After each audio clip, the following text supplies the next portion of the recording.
Hello दोस्तों, स्वागत है आपका अपने YouTube चैनल सफलता की मंजिल में। दोस्तों, आज की वीडियो में हमारा संविधान का जो विषय होगा वो है भारतीय संसद।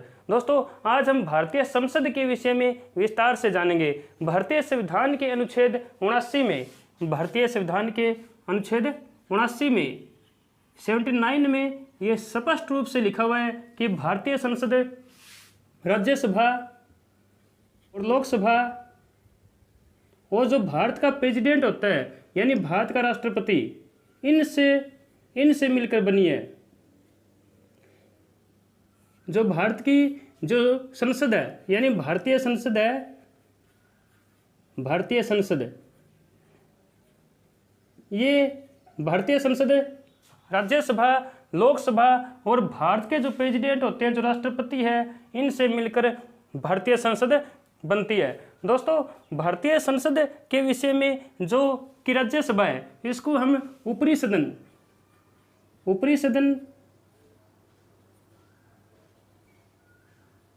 या उच्च सदन भी कहते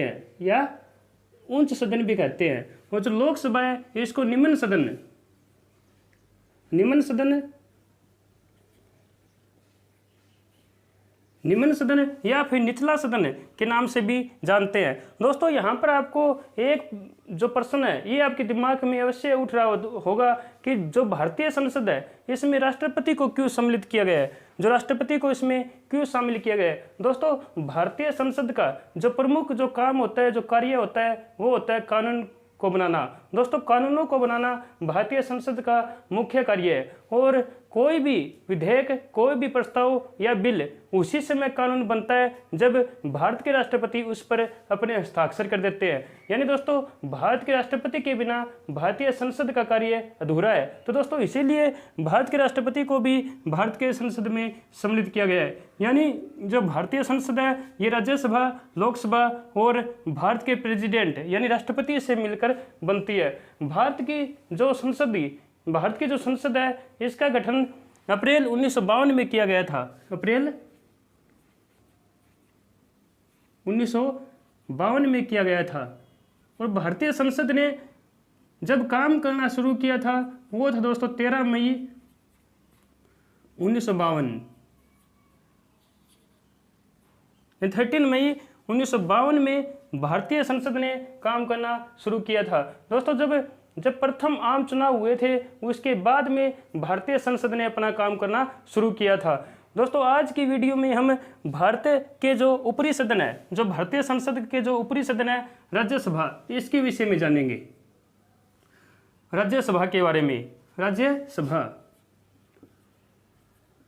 सबसे पहले तो दोस्तों हम ये देखेंगे कि इसको राज्यसभा क्यों कहते हैं, यानी राज्यसभा, राज्यों की सभा, राज्यसभा। दोस्तों, इसको राज्यसभा कहने के पीछे जो कारण है वो है क्योंकि इसके जो सदस्य होते हैं वो राज्यों की विधानसभा के सदस्यों के द्वारा ही चुनकर आते हैं। यानी इसके जो सदस्य होते हैं वो जो हमारे जितने भी राज्य हैं उनके जो विधानसभाएं होती है उनके सदस्यों के द्वारा ही चुनकर इसके सदस्य यहाँ पर पहुँचते हैं। और दूसरा कारण दोस्तों ये है कि जो राज्यसभा होती है ये राष्ट्रीय स्तर पर राज्यों के हितों का, जो राज्य के हित होते हैं उनको रिप्रेजेंट करती है। यानी जो नेशनल लेवल पर जो राज्य के जो हित होते हैं वो उसको नेशनल लेवल पर रिप्रेजेंट करती है। इसलिए दोस्तों इसको राज्यसभा कहा जाता है, राज्यसभा कहा जाता है। दोस्तों, राज्यसभा निरंतर यानी लगातार चलने वाली एक स्थायी सभा है और इसको कभी भी भंग नहीं किया जा सकता।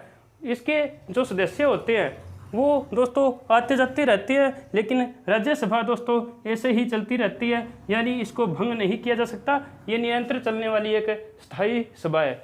और जो दोस्तों राज्यसभा का यदि हम कार्यकाल देखें तो दोस्तों राज्यसभा का कोई भी कार्यकाल नहीं होता, राज्यसभा का कोई भी कार्यकाल नहीं होता, जबकि इसके सदस्यों का कार्यकाल होता है। इसके सदस्यों का कार्यकाल 6 वर्ष होता है। जो इसका सदस्य होते हैं उनका कार्यकाल यानी राज्यसभा के सदस्यों का कार्यकाल 6 वर्ष का होता है। यहाँ पर यह बात ध्यान में देने योग्य है दोस्तों कि जो राज्यसभा होता है, जो राज्यसभा जो ऊपरी सदन है, इसका कोई भी कार्यकाल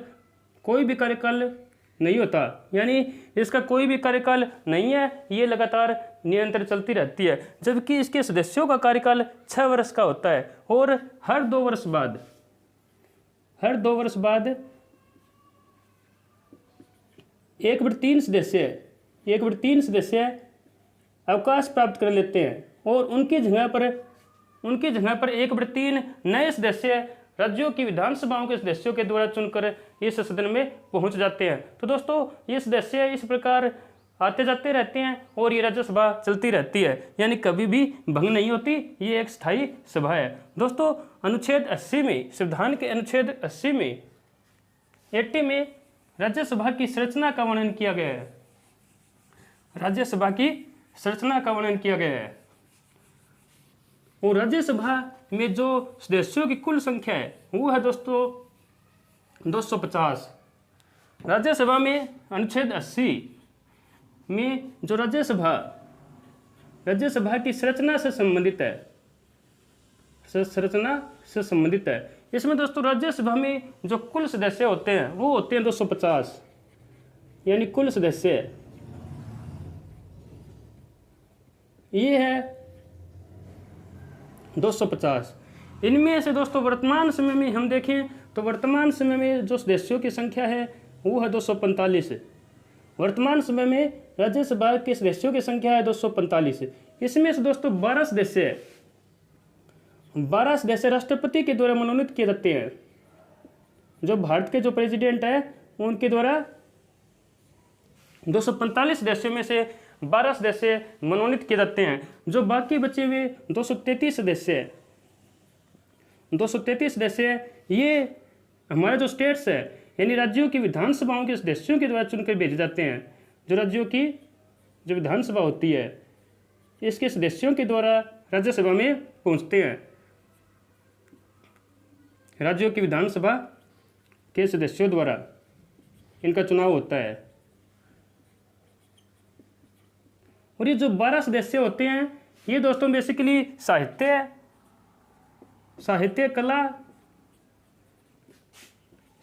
कला, विज्ञान और समाज सेवा से संबंधित होते हैं और समाज सेवा से संबंधित लोग होते हैं।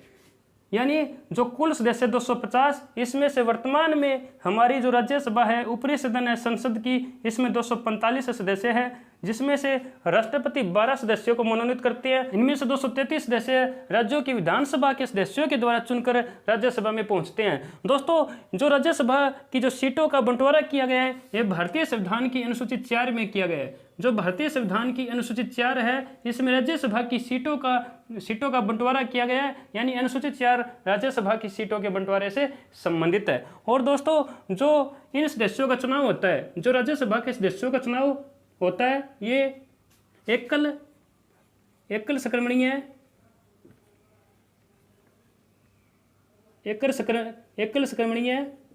अनुपातिक विधि के द्वारा होता है। अनुपातिक विधि के द्वारा इनका चुनाव होता है। यानी जो राज्यसभा के सदस्य जो होते हैं इनके सदस्यों का चुनाव राज्यों की विधानसभा के सदस्यों के द्वारा एकल सकर्मणीय अनुपातिक विधि के द्वारा किया जाता है। अब हम दोस्तों भारतीय संविधान में राज्यसभा के सभापति से संबंधित जो प्रावधान किए गए हैं उनके विषय में जानते हैं। राज्यसभा के सभापति से संबंधित राज्यसभा का सभापति एकमात्र सदन का एक ऐसा सभापति होता है जो स्वयं उस सदन का सदस्य नहीं होता। यानी दोस्तों राज्यसभा का सभापति राज्यसभा का सदस्य नहीं होता, क्योंकि जो भारत का उपराष्ट्रपति होता है वही राज्यसभा का सभापति होता है। भारत का उपराष्ट्रपति ऊपरी सदन राज्यसभा का सभापति होता है। और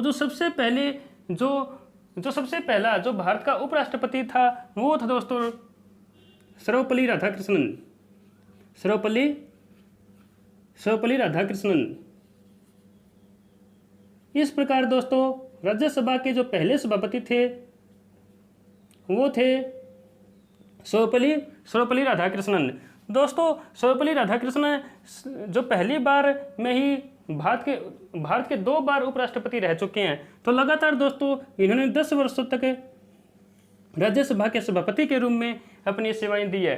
दोस्तों जो कि वर्तमान समय में जो राज्यसभा के सभापति है वो है दोस्तों वेंकैया नायडू। वेंकैया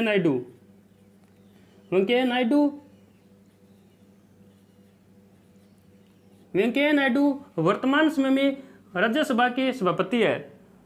और यदि उपराष्ट्रपति को अपने पद से हटाना हो तो राज्यसभा के सभापति होने के कारण उपराष्ट्रपति को अपने पद से हटाने के लिए राज्यसभा में ही प्रस्ताव लाया जाएगा। दोस्तों अब हम संविधान में राज्यसभा से संबंधित कुछ जो विशेष प्रावधान किए गए हैं उनके विषय में जानते हैं।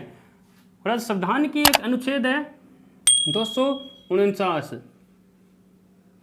संविधान के अनुच्छेद 249 में राज्यसभा को विशेष शक्ति दी गई है। इसमें दोस्तों यदि राज्य का कोई भी विषय राष्ट्रहित का हो जाए, यानी कोई भी राज्य सूची का कोई भी विषय कोई सब्जेक्ट हो वो नेशनल लेवल का हो जाए तो राज्यसभा उस पर कानून बना सकती है। यानी राज्य सूची का कोई विषय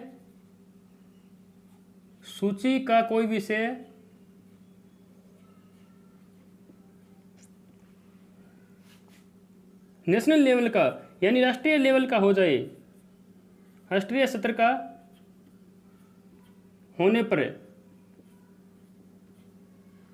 पर राज्यसभा उस पर कानून बना सकती है।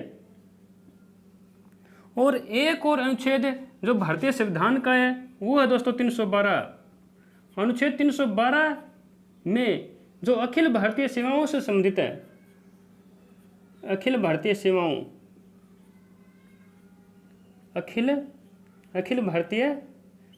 से संबंधित है। भारत में अखिल भारतीय जो सेवाएं हैं ये दोस्तों ब्रिटेन से ली गई थी और अखिल भारतीय सेवाओं को शुरू करने वाला जो व्यक्ति था वो था लॉर्ड कॉर्नवालिस। और दोस्तों इन सेवाओं में IAS, IPS और IAS,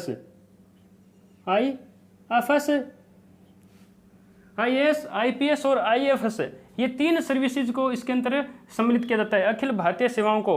और भी दोस्तों यदि अखिल भारतीय सेवाओं में और कोई नई सेवा को जोड़ना हो तो ये काम राज्यसभा कर सकती है। यानी अखिल भारतीय सेवाओं में किसी नई सर्विस को यदि ऐड करना हो तो ये काम राज्यसभा को ही इसके विषय में विशेष शक्तियाँ दी गई है भारतीय संविधान के द्वारा। तो दोस्तों अनुच्छेद 249 यदि राज्य सूची का कोई विषय राष्ट्रीय स्तर का हो जाता है तो राज्यसभा उस पर कानून बना सकती है। इसका कारण दोस्तों ये होता है क्योंकि जो राज्यसभा के जो सदस्य होते हैं ये राज्यों की विधानसभाओं के सदस्यों के द्वारा ही चुनकर राज्यसभा में पहुंचते हैं। तो दोस्तों इस कारण ये मैंने आपको पहले भी बताया था कि जो राज्यसभा होती है ये नेशनल लेवल पर राज्यों का रिप्रेजेंट करती है, राज्यों के जो हित होते हैं उनको रिप्रेजेंट करती है। तो दोस्तों इसी वजह से किसी भी राज्य का यदि कोई भी विषय राष्ट्रीय हित का हो जाए तो उस पर राज्यसभा कानून बना सकती है। इसी प्रकार दोस्तों अखिल भारतीय सेवाओं में यदि कोई नई सेवा ऐड करनी हो,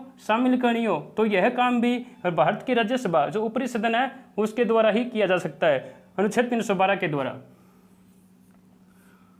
इनके अलावा भारत की राज्यसभा से संबंधित अनेक प्रावधान भारतीय संविधान में किए गए हैं। दोस्तों उन सभी प्रावधानों को हम अगली वीडियो में जानेंगे जब हम लोकसभा के विषय में अगली वीडियो लेकर आएंगे। दोस्तों उस अगली वीडियो में इन सभी प्रावधानों और शक्तियों को जानने के पीछे कारण ये है क्योंकि वो सभी के सभी प्रावधान लोकसभा से जुड़े हुए हैं। तो दोस्तों उसी समय हम उनको अच्छी तरह से समझ सकते हैं। तो दोस्तों आज की वीडियो में हम केवल इतना ही जानेंगे राज्यसभा के बारे में, जो भारत की जो संसद का जो ऊपरी सदन है राज्यसभा उसके विषय में। दोस्तों अगली वीडियो में हम लोकसभा के विषय में विस्तार से जानेंगे।